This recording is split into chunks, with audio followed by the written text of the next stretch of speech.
নমস্কার বন্ধুরা, আর এস গল্প কথায় আপনাদের সবাইকে স্বাগত। আশা করি আপনারা সবাই সুস্থ আছেন।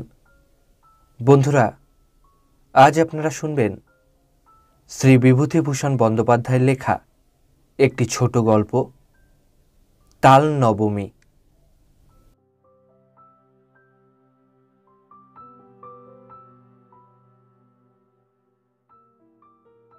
ঝমঝম বর্ষা, ভাদ্র মাসের দিন। আজ দিন 15 ধরে বর্ষা নেমেছে। তার আর বিরামও নেই, বিশ্রামও নেই। ক্ষুদিরাম ভট্টাচার্যের বাড়ি আজ দুদিন হাড়ি চড়েনি। ক্ষুদিরাম সামান্য আয়ের গৃহস্থ। জমি জমার সামান্য কিছু আয় এবং 2-4 ঘর শিষ্য যজমানের বাড়ি ঘুরে ঘুরে কায়ক্লেশে সংসার চলে। এই ভীষণ বর্ষায় গ্রামের কত গৃহস্থের বাড়িতেই পুত্রকন্যা অনাহারে আছে। ক্ষুদিরাম তো সামান্য গৃহস্থ মাত্র। যজমান বাড়ি থেকে যে কটি ধান এসেছিল তা ফুরিয়ে গিয়েছে। ভাদ্রের শেষে আউশ ধান চাষিদের ঘরে উঠলে তবে আবার কিছু ধান ঘরে আসবে। ছেলেপুলেরা দুবেলা পেট পুড়ে খেতে পাবে। নেপাল ও গোপাল ক্ষুদিরামের 2 ছেলে। নেপালের বয়স বছর 12, গোপালের 10। কদিন থেকে পেট ভরে না খেতে পেয়ে ওরা 2 ভাই সংসারের ওপর বিরক্ত হয়ে উঠেছে। নেপাল বললে, এই গোপাল, খিদে পেয়েছে না তোর?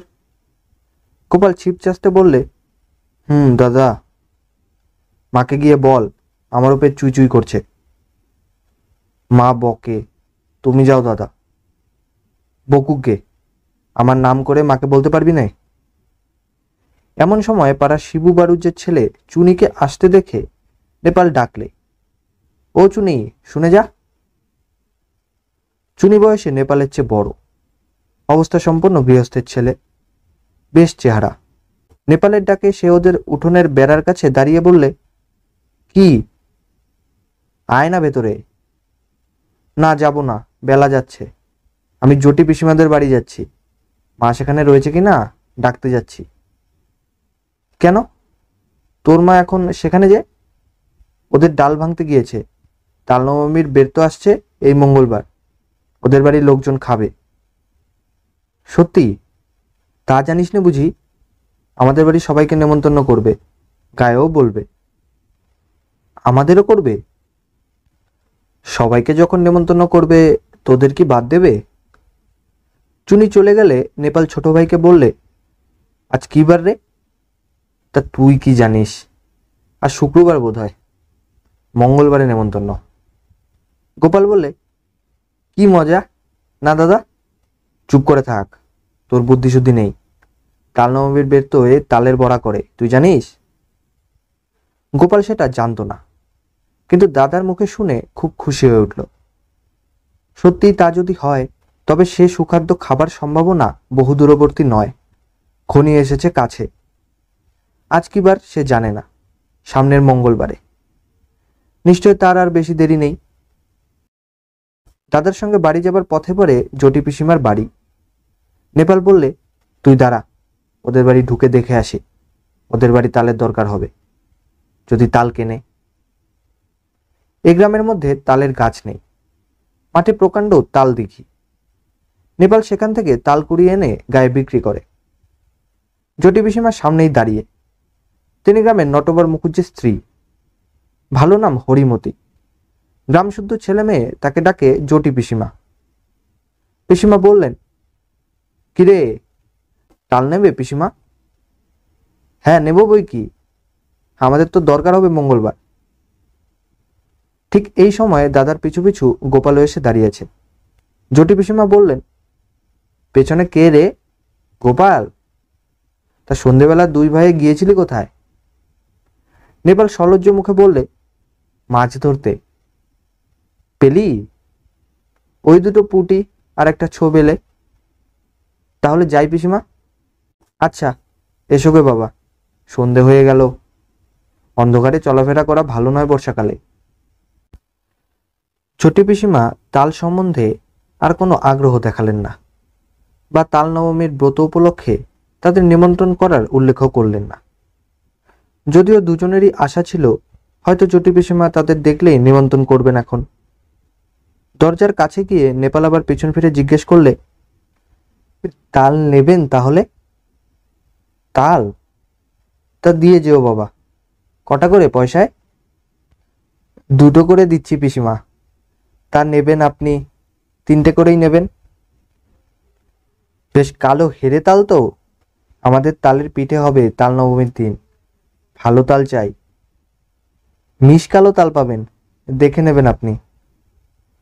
গোপাল বাইরে এসে দাদাকে বললে, কবে তাল দিবি দাদা? কাল। তুই ওদের কাছে পয়সা নিস না দাদা।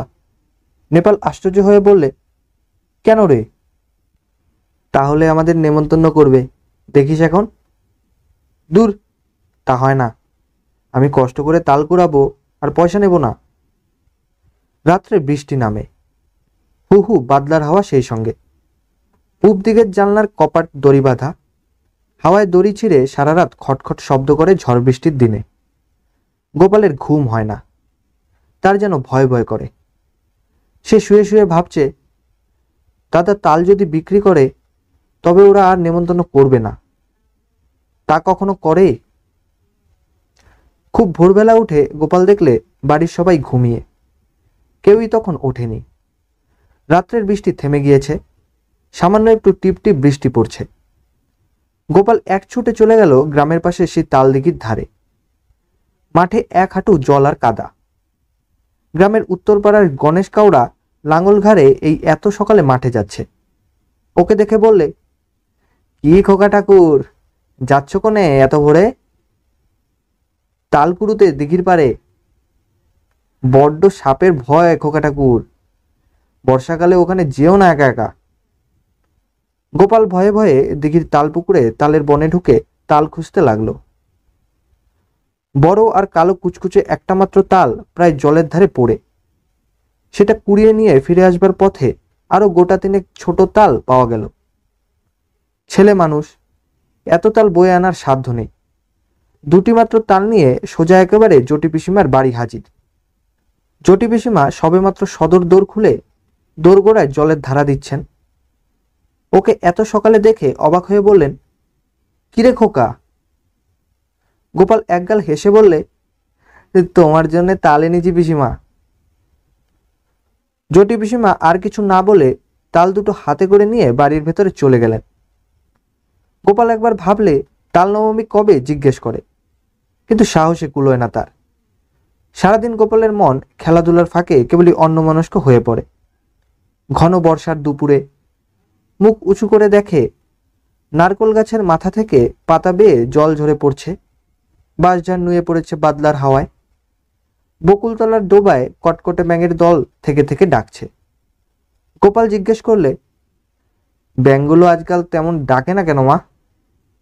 গোপালের মা বলেন, নতুন জলে ডাকে, এখন পুরনো জলে তত আমোদ নেই ওদের। আজ কি বার মা? সোমবার। কেন রে, বারের খোঁজে তোর কি দরকার? মঙ্গলবারে তাল নবমী না মা?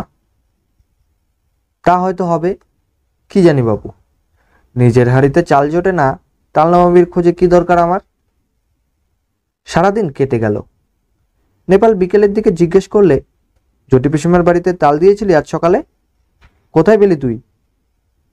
আমি তাল দিতে গেলে পিসি বললেন, তাল? গোপাল তাল দিয়ে গেছে, পয়সা নেয়নি। কেন দিতে গেলি তুই? একটা পয়সা হলে দুজনে মুড়ি কিনে খেতাম। ওরা নিমন্ত্রণ করবে, দেখিস দাদা, কাল তো তাল নবমী। সে এমনি নিমন্ত্রণ করবে, পয়সা নিলেও করবে। তুই একটা বোকা। আচ্ছা দাদা, কাল তো মঙ্গলবার না? রাত্রে উত্তেজনায় গোপালের ঘুম হয় না। বাড়ির পাশের বড় বকুল গাছটায় জোনাকির ঝাঁক জ্বলছে। জানালা দিয়ে সেদিকে চেয়ে চেয়ে সে ভাবে, কাল সকালটা হলে হয়, কতক্ষণে যে রাত পোহাবে। জটি পিসিমা আদর করে ওকে বলবেন খাওয়ানোর সময়, খোকা, কাকুরের ডাল না আর নিবি? মুগের ডাল বেশি করে মেখে নে। জটি পিসিমার বড় মেয়ে লাবণ্যদি একখানা থালায় গরম গরম তিল পিটুলি ভাজা এনে ওর সামনে ধরে হেসে বললে, খোকা, কখানা নিবি তিলপিটুলি? বলেই লাবণ্যদি থালাখানা উপুর করে তার পাতে ঢেলে দিবে। তারপর জটি পিসিমা আনলেন পায়েস আর তালের বড়া। হেসে বললেন, খোকা, যাই তাল কুড়িয়ে দিয়েছিলি তাই পায়েস হলো। খা খা, খুব খা, আর যে তাল নবমী রে। কত কি চমৎকার ধরনের রাধা তরকারির গন্ধ বাতাসে, খেজুর গুড়ের পায়েসের সুগন্ধ বাতাসে। গোপালের মন খুশি ও আনন্দে ভরে উঠল।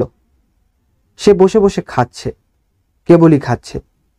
সবারই খাওয়া শেষ, ও তবুও খেয়েই যাচ্ছে।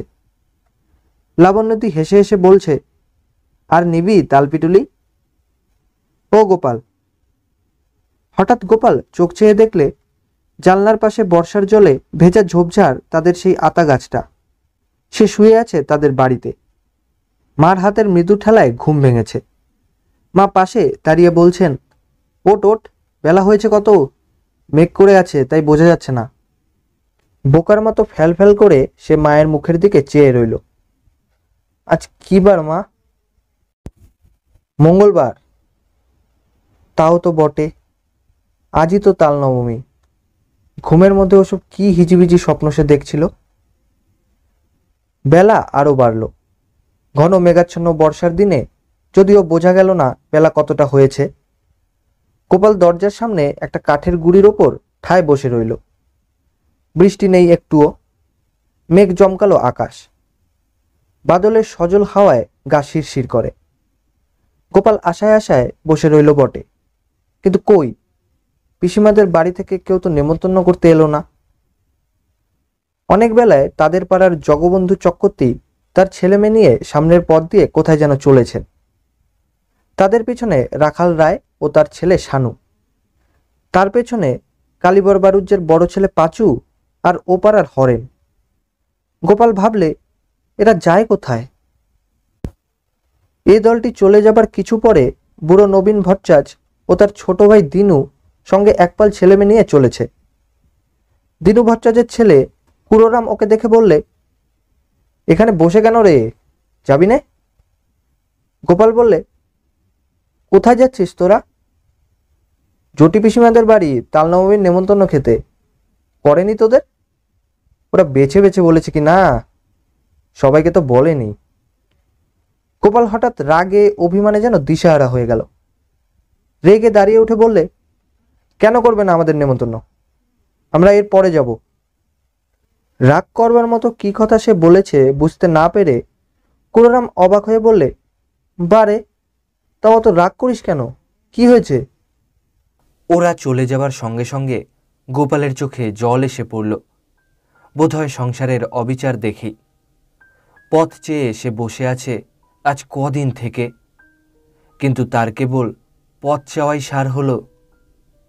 তার সজল ঝাপসা দৃষ্টির সামনে পাড়ার হারু, হিতেন, দেবেন, গুটকে তাদের বাপ কাকাদের সঙ্গে একে একে তাদের বাড়ির সামনে দিয়ে চটি পিসিমাদের বাড়ির দিকে চলে গেল।